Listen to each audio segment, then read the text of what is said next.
Olá, meu nome é Simone Paulon, eu sou psicanalista, professora universitária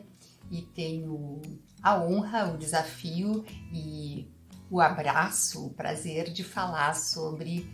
a obra dessa grande escritora que é a Márcia Tiburi.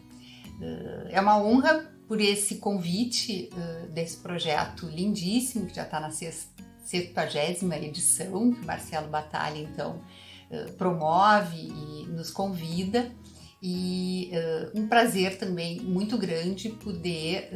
participar de um projeto que eu admiro muito e que vim a conhecer a partir desse convite gentil e simpático que ele nos faz. É também um desafio porque a Márcia tem uma obra muito vasta, de mais de 30 livros, entre literatura, filosofia, psicanálise e reflexões ficcionais e em vários gêneros, transitando em vários gêneros, então escolher um pouco o que falar, como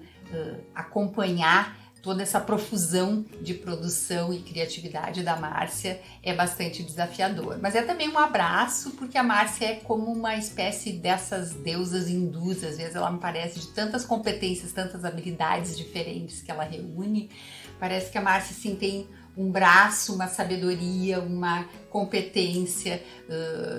que a cada momento assim ela pode nos apresentar. Então a gente também se sente um pouco abraçada por toda essa capacidade que ela tem de produzir bons encontros entre as artes plásticas, a filosofia, a ciência política, a literatura. Nos cabe hoje pensar a Márcia escrevinhadora. Então, dentro deste braço ainda se abrem muitos outros, né? Porque assim como a Márcia produz livros da densidade, por exemplo, da filosofia cinza, que é um dos primeiros livros que eu li, tem quase 20 anos esse livro, ela faz um trânsito entre as dobras da escrita, a melancolia e o corpo, ela faz uma genealogia da melancolia, com muita erudição filosófica, com muito rigor teórico e uma pesquisa bastante rigorosa também. E ela desdobra vários outros livros de filosofia que são hoje focos de estudo e referencial bibliográfico para muitos cursos de pós-graduação e muitos novos autores também que ajudam, né, a embalar o pensamento ativo, manter o pensamento ativo em um momento que ele está tão raro no nosso país e ele é tão importante, né? Mas a par de toda essa obra filosófica, que é uma das formações de origem da Márcia, ela tem várias obras também de muita densidade psicológica, né? Uma das minhas preferidas é esse 4 Passos sobre o Vazio também, onde ela propõe o ousado projeto para o psicomapeamento de Hamlet. A Márcia parte de um esquema, né, de um desenho que ela faz pensando o acompanhamento do projeto, então, psicológico do Hamlet em 4 capítulos, que são 4 contos relativamente autônomos e onde ela já junta, então, esse conhecimento sobre a psicanálise com a literatura clássica e faz um jogo também com as artes plásticas, que é a sua outra formação, que é muito curioso, muito interessante. Ainda dentro desse braço da nossa deusa escrevinhadora, a gente tem toda uma gama de livros ficcionais que Márcia considera, em alguns momentos, a partir do Magnolia, da trilogia da Magnolia, que ela começa a escrever mais literatura nisso que ela considera crônicas estranhas, né? Uma estranha forma de fazer crônica e que acho que podem ser considerados romances, não tem um rigor estilístico, justamente por essa plasticidade, essa capacidade que a Márcia tem de transitar em muitos campos de conhecimento com muita seriedade e com muita implicação, né, com as questões do seu tempo. Os mais conhecidos, que são ainda, né, nessas mãozinhas que vão se desdobrando no percurso literário da Márcia, que são os best-sellers de análise política, a partir do Como Conversar com um Fascista, que hoje foi colocado mais recentemente no livro Diálogo, meio brincadeira, mas é uma peça de teatro. O Fascista, inicialmente Como Conversar com um Fascista, foi agora colocado num divã, né? E nos seus dilemas existenciais ele dialoga então com uma psicanalista, seguido do Ridículo Político, que no prefácio do Luiz Inácio Lula da Silva ele diz que se há algo que não falta à autora é coragem e ousadia também na literatura, que aí aparece muito bem retratado, né, nessa experiência intensa que a Márcia teve também na sua incursão mais com a política institucional, onde ela faz uma análise muito rigorosa, e alguns outros livros também que ela já vinha trabalhando, por exemplo, da experiência também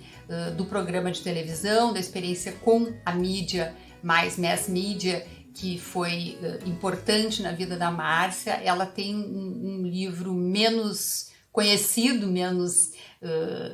campeão de vendas, mas que é igualmente interessantíssimo, como O Olho de Vidro, onde ela faz uma análise das relações que a televisão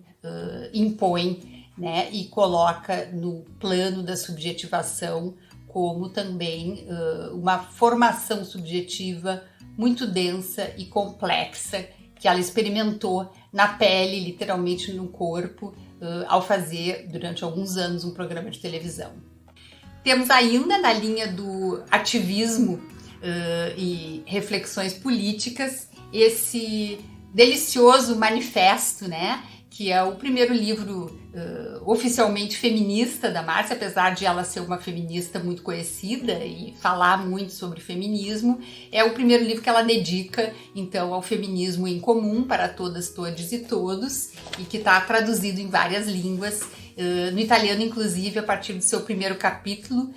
que o feminismo é o contrário da solidão, que se tornou, então, o título, né, da edição italiana recentemente lançada e já também fazendo bastante sucesso no primeiro mundo. Márcia tem ainda uma eloquência, né, política, que ela junta com essa criação ficcional, com alguns elementos biográficos e atualmente com profundas análises da psicopolítica, que é um tema que ela tem explorado bastante e que nesse seu super recente, na verdade está chegando, eu ainda não terminei, mas estou encantada aqui nessa nova leitura, que 3 de vocês, né, vão ter o prazer de receber como um presente aí também do Projeto Marcelo, que é essa análise super atual da humilhação brasileira a partir desse conceito do Nelson Rodrigues, que é o complexo de vira-lata. Só para dar uma palhinha do quanto eu acho que pode se considerar esse um livro ápice, talvez o próximo que ela escreva na sua já maturidade de escritora, eu digo mesmo, mas eu considero que o Complexo de Vira-Lata consegue reunir muitas dessas habilidades, desses muitos braços que eu falo da Márcia, porque desde a sua capa, que é um desenho dela, né, de um vira-lata com uma expressão muito eloquente para falar dessa humilhação que nos caracteriza como povo colonizado, escravizado em muitos sentidos, e que a Márcia se dedica então a pensar a partir desse complexo de Colombo, que ela então põe em análise, e eu vou ler só uma palhinha para vocês ficarem com o gostinho do que temos pela frente como o mais atual produção da nossa escritora. Assim, os povos colonizados, humilhados pela colonização, ao serem colocados hipnoticamente em um lugar conceitual e epistemológico que não seria o seu, em um deslocamento que só é possível pela lógica da medida, por uma operação mágica de nomeação, acabam por se livrar da magia ou da hipnose colonial imposta. As táticas de nomeação são táticas de hipnose linguística, de valência política. Elas produzem o estupor,